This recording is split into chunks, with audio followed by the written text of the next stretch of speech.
If you think that applying to a corporate job is hard, you should start your own business. If you don't have what it takes to get a corporate job, if it's stressful and the uncertainty is killing you, you should start your own business, because being the employer, owning a business is so much easier than being an employee. Oh, yeah. Getting a bi-weekly paycheck is just so stressful, I know. So you should start your own business and be responsible for all the payroll, the overhead, insurance, and making sure that you make all the sales. It's so much easier. Yeah, I mean, corporate job and just getting a corporate job is stressing you out. God, you might as well just start your own business. So easy. Hello, everyone. I hope you are doing good. I want to talk about this trend, this internet trend, because that's what it is, just an internet trend. I never heard this nonsense in my life. People have not been doing this since the beginning of time. Like, most people want to skip the line in a sense.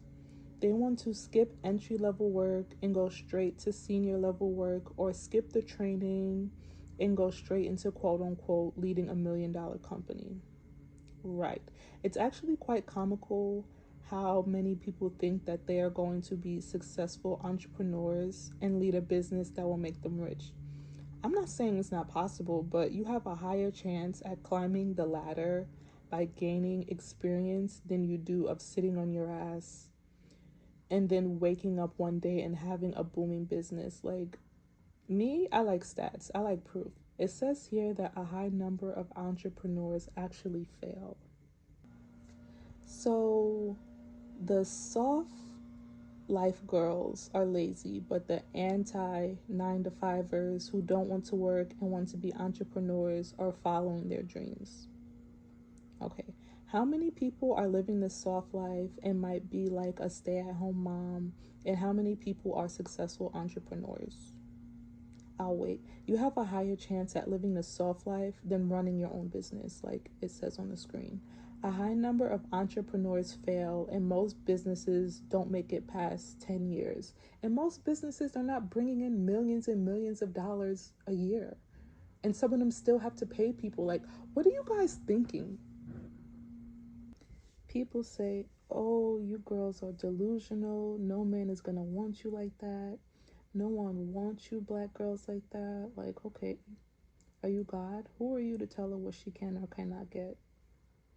And don't get me wrong, if she's searching for or dating a certain type of man, maybe she won't get it, but that doesn't mean that she shouldn't set standards for herself. Like, y'all be getting mad at standards, but when girls have no standards and they have whoever they have as a baby daddy who ain't shit, y'all be in the comments talk about, oh, queen, it's okay, let me send you money to your cash app. Like, they can get on there dry begging, but if somebody says, oh no, I want, the father of my children to actually be something, oh, you're delusional, you will never get that. Whatever. What else do y'all say?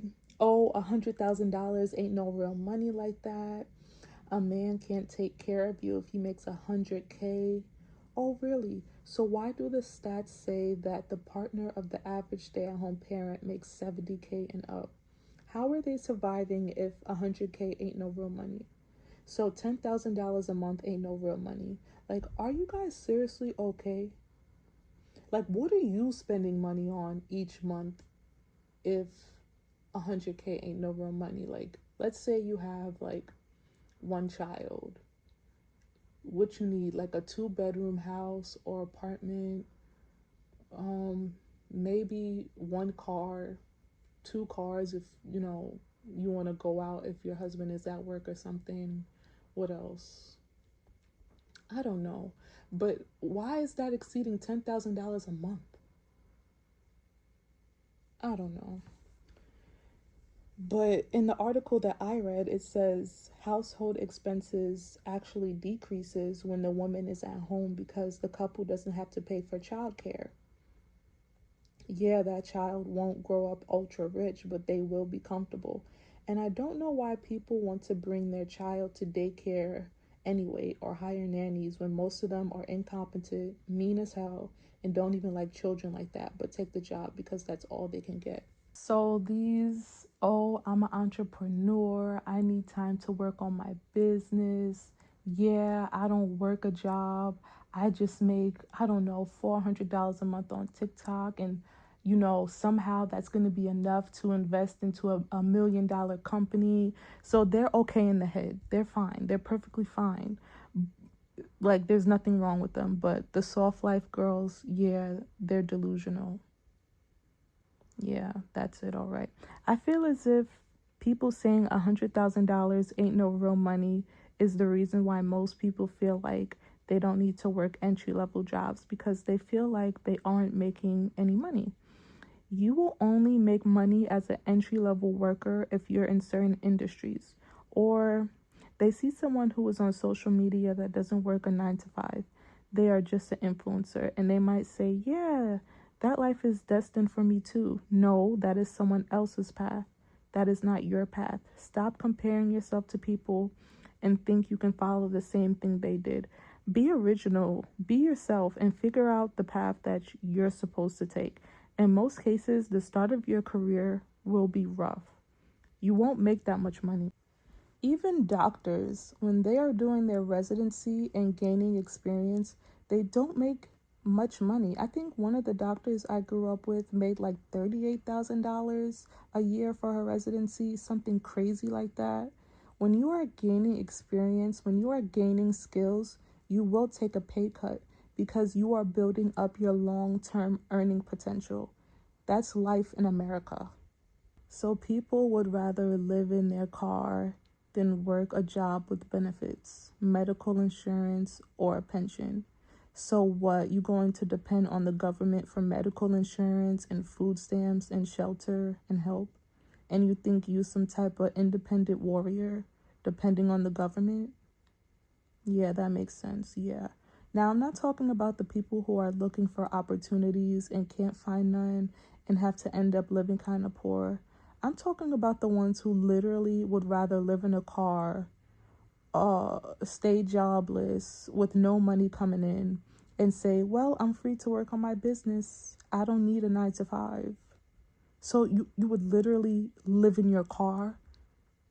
Come on, man. Something's not right. You see, one thing that we are lacking in society today are independent thinkers. People don't think independently anymore. They follow trends online, or they follow talking points online, and they see things online and they think that they have to apply it to their selves. Like, they don't think, they're not original. They don't want to be original. They don't want to think outside the box. They want to follow what everybody else is doing. They want to follow what influencers are doing. Like, why are you even trying to follow the lifestyle of somebody who makes millions of dollars? You don't make millions of dollars. So why are you trying to follow them? It's not going to work out.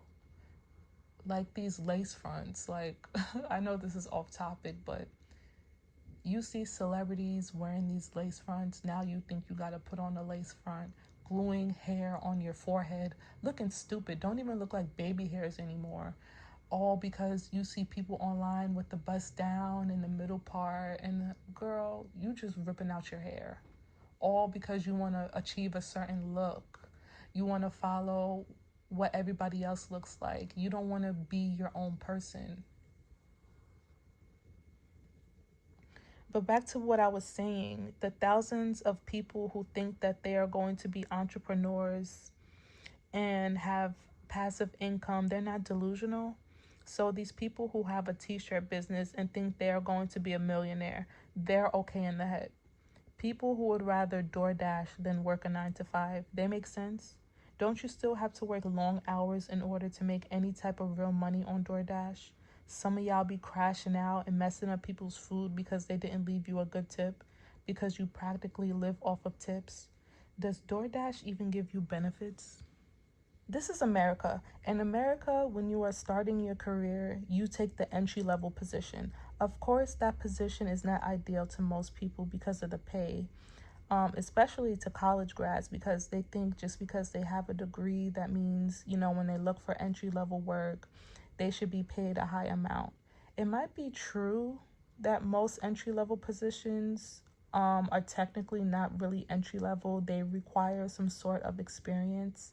That's why in college, students need to focus on securing internships their junior or senior year. That's why I don't understand parents who don't support their kids while they are in college. Do you really think they have a chance out there in society if they are busy paying the bills in your house and not working on internships that will land them a job when they graduate? People don't realize that the 9 to 5 can actually be the thing that finances your escape from the 9 to 5. Most entry level positions don't pay much, and I can understand that's why people don't like them, but what you are doing in those entry level positions is gaining experience. You gain experience, and then in a few years you look for a senior level position, then your pay doubles. You see, that's how America works, unless of course you come from a rich family, but you know that don't apply to everyone. For example, like let's say you want to start a clothing business. Try to get a job at a clothing store. Work there for some years.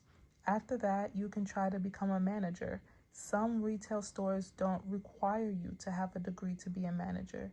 Learn the ins and outs of running a clothing business. Starting at entry level work is how most people go from being middle class to doing okay and then sometimes getting rich.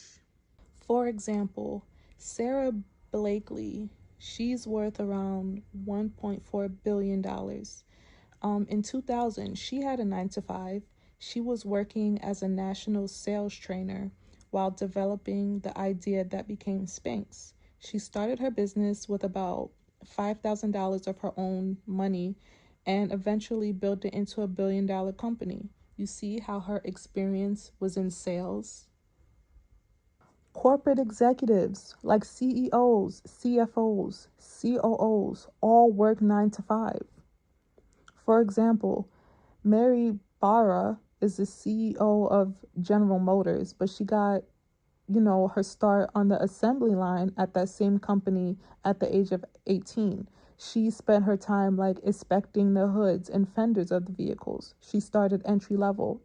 Now, another rich CEO who started with entry level work is Doug McMillon, who started his career at the same company he used to lead before he retired, Walmart.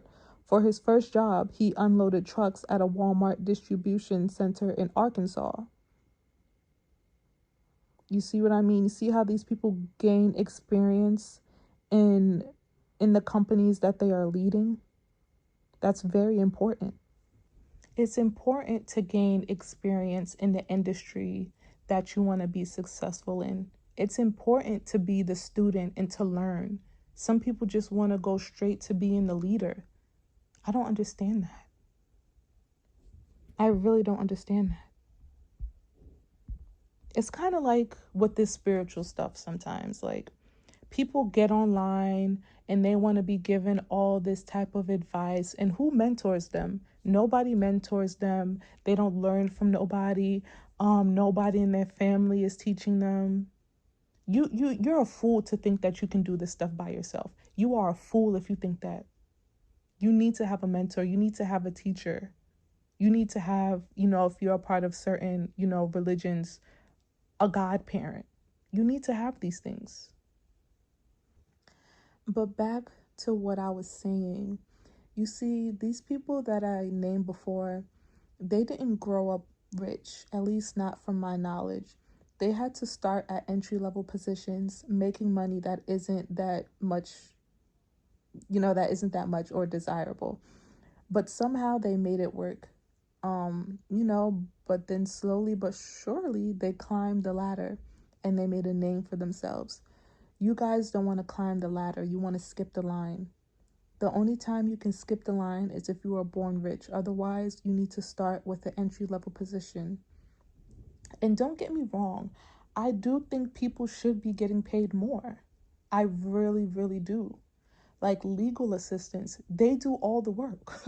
You know what I mean? They do all of the work, and most of them they don't get paid a lot of money. I think that's wrong.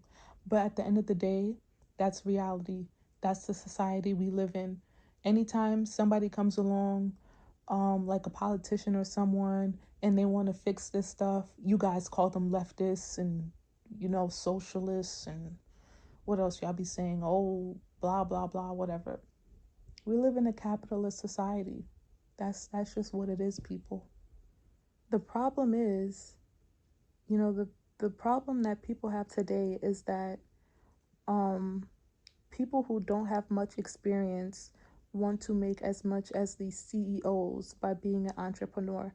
Like, you guys remember that episode of SpongeBob when Patrick and SpongeBob thought they were going to be living fancy by selling chocolate bars? That's how y'all look. Y'all might not be selling chocolate bars, but you look just as ridiculous. And I'm not saying that to be rude, it's just common sense that some of your ideas will not generate money. Instead of investing money to open like a laundromat or a deli or something like that, what do you guys do? Open a t-shirt business. Like, are you guys genuinely okay? And just to make it clear before you guys come for me, I'm not talking about all. I'm talking about, some, maybe even most. Clearly, I'm not talking about everybody. Some people, will be able to make their business without any experience in, the industry that they're in, stuff like that. Of course, there'll be a few people who are the lucky ones. Okay, I said it. Hope you guys are happy. Like, instead of shaming entry level work, you guys actually need to be worried about it disappearing because of AI. If AI is doing entry level work, how are people going to start their careers? You see, you guys are so obsessed with following internet trends and not thinking for yourself that you don't even see that the things that will help you become successful are being taken away from you. Your 9 to 5 can be a paycheck, a classroom, a network, and a launch pad. The key is to not stay at the same level of 9 to 5 forever. It's to use that to climb up the ladder, to build the corporate career that will accumulate skills, seniority, compensation, and eventually equity. Use the 9 to 5 to build your skills, use the skills to build something of your own, use the stability to take calculated risk. Having a 9 to 5 does not mean you're not going to be successful. Okay, guys, thanks for watching. I'll call y'all back later. Bye.